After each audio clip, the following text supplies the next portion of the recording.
안녕하세요. 삶을 감당할 수 있습니까? 지금 현재 상황에서 말이죠. 월급의 절반을 대출 이자로 내다가 결국에 어쩔 수 없다면서 집을 팔았답니다.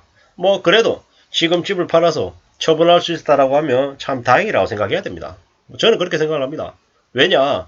지금 같은 시기에 집을 팔고 싶어도 못 파는 사람도 많기 때문입니다. 오도 가도 못하고 궁지에 내몰리는 사람들도 많기 때문에 뭐 그래도 상황을 정리할 수 있다라는 걸 정말 감사하게 생각해야 됩니다. 뭐 현재 연말이 되면 시중금리가 상당히 8% 9%가 될 것 같습니다. 게다가 내년이 되면요. 최상단 금리는 10%에서 13% 이상이 될 걸로 보입니다.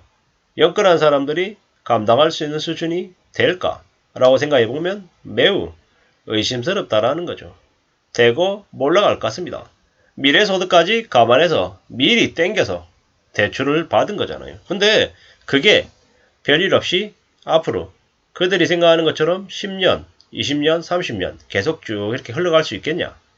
저는 좀 아니라고 보는 거죠. 뭐 상황은 중간중간에 좋아질 수도 있고 나빠질 수도 있고 원하는 대로 흘러가지 않을 수 있다라고 말씀을 드리고 싶습니다. 뭐 여윳돈으로 뭔가를 결정했다고 하면 언제든지 기다릴 수 있습니다. 뭐 잊어버리고 지내면 되는 거죠. 근데 뭐 무리하게 빚을 이용해가지고 뭔가를 샀다라고 하면 빚에 딸려오는 이자가 높아지면 당장 일상생활이 뒤흔들리는 거죠. 갑자기 뭐 월 이자로 100만원 내던 사람이 250만원, 300만원 내게 되면 어떻게 됩니까? 그냥 미치는 거죠. 그냥 100만원쯤 낼 때는 아이 그래 월세 냈다고 생각하면 되지 싸잖아 뭐 이렇게 생각하다가 250만원 300만원 내게 되면 이제 받는 월급이 그냥 순식간에 날아가 버리니까 이제 충격이 휩싸이는 거죠. 어떻게 해야 될까라고 고민한다라는 거죠. 그러면 뭐 별일 있겠습니까? 극단적으로 일을 한두 가지를 더 해야 되는 거죠. 그래서 2, 300만원을 더 벌어와야 그 상황이 해결이 되더라는 거죠. 뭐 일을 하나를 더 하는 게 쉬운 일입니까? 쉽지 않습니다. 자기가 하고 있는 본업의 일을 칼춤은 칼퇴근이 가능합니까? 딱딱 마음대로 그렇게 하기 어렵다라는 거죠. 시시때때로 야근해야 될 때도 있을 텐데 어떻게 그렇게 마음대로 흘러가겠습니까? 어렵다라는 거죠. 이제는 우리네 상황이 점점 더 예전하고 많이 달라짐을 피부로 와닿습니다. 뭐 금리가 생각보다 빨리 오르죠. 이게 뭔가 싶은 거죠. 이제 가파르게 오르는 대출 이자를 보면서 사람들이 이건 뭐가 좀 잘못됐는데 정부가 문제가 있나? 아니면 미국이 왜 저러나? 갑자기 전쟁이 터져서 이런 거 아닌가? 뭐 여러 가지 고민들을 하게 될 겁니다. 하지만 확실한 건 상황이 바뀌었다는 거. 뭐 감당 못할 이자 부담 때문에 허덕인다라는 거죠.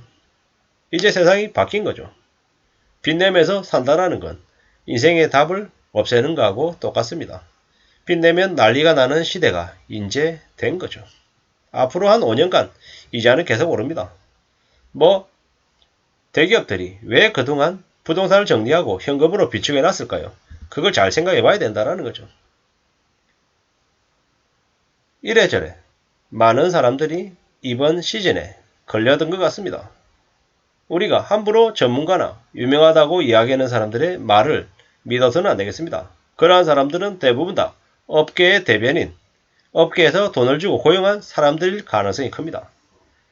이런 사회에서 우리는 아무나 믿고 쉽게 인생을 몸 걸어서는 안 되겠습니다. 지금 현재는 1997년대 IMF 때와 비슷한 상황입니다. 극소수 사람들은 잘 살고 대부분은 매우 힘들게 삽니다. 이제 올해 7월 이후부터 IMF 때보다 더 어려운 삶이 시작되고 있죠. 기득권들은 두려움이 없습니다.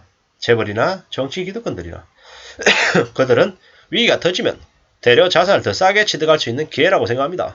어려워지는 건 누굽니까? 서민들입니다. 그들 중에서도 빚을 낸 사람들, 감당 못할 빚을 가진 사람들이 가장 빨리 무너질 수 있겠다라는 거죠. 지금은 상황이 많이 안 좋습니다. 뭐 대기업들은 월급은 그대로이고 일은 더 시키려고 하죠. 뭐 정부는요. 부자들 세금 깎아주고 서민들 세금 늘리죠. 뭐 이래저래 상황이 많이 안 좋아지고 있음을 우리는 명심해야 된다는 거죠.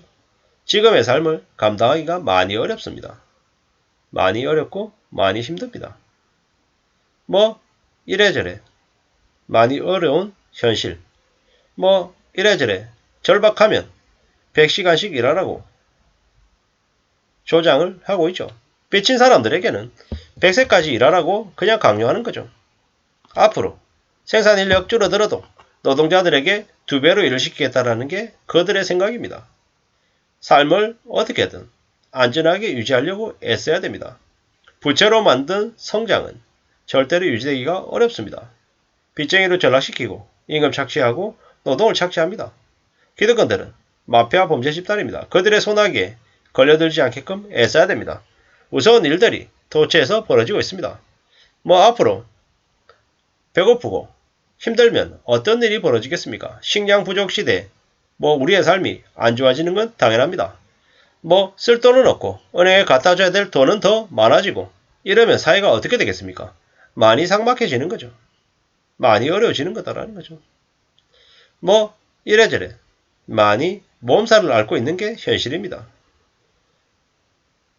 앞으로 우리가 살아가는 현실은 많이 어려울 거다라고 봐야 됩니다. 이제는 대중교통 이용자가 늘고 자전거 출퇴근자도 늘어날 거라고 합니다. 왜겠습니까? 경제적으로 어려우니까. 힘들기 때문에 이런 거죠. 남들이 돈을 얼마 벌었다. 이런 말에 함부로 팔랑귀가 되면 안 된다라는 거죠.